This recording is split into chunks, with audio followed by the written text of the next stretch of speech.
نمایش، ابتدا نامعلوم، میان نقطه عطف و پایان نامعلوم.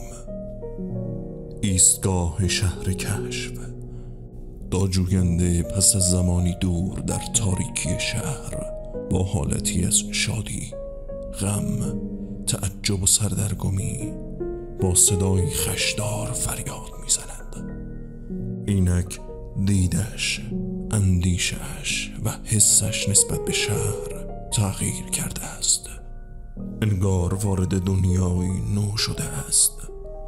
بدون توجه به جزئیات به اطراف خود نگاه می کند و گوش فرا می دهد.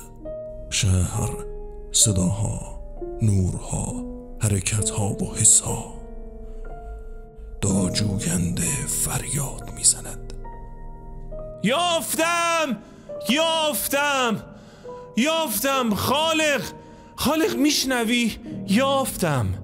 خالق، شهر، خشم، شادی، غم و رهایی.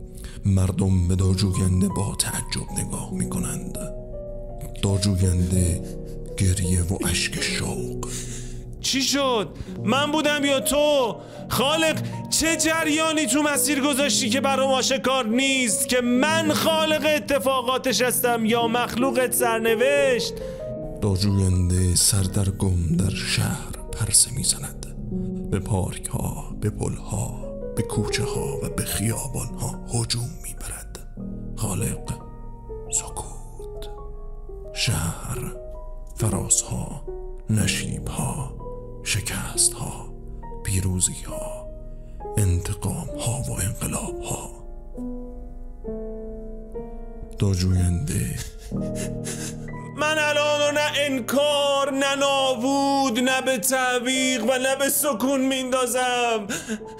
از جانب خودم، از جانب زندگی، از جانب زمین، از جانب تمام هستی، هر که را به نقطه عطف جریانش رساندی تقاضا دارم تنها در دل شهر کشف رهایم نکنی. دوباره فریاد، دوباره گریه و دوباره اشک شوق.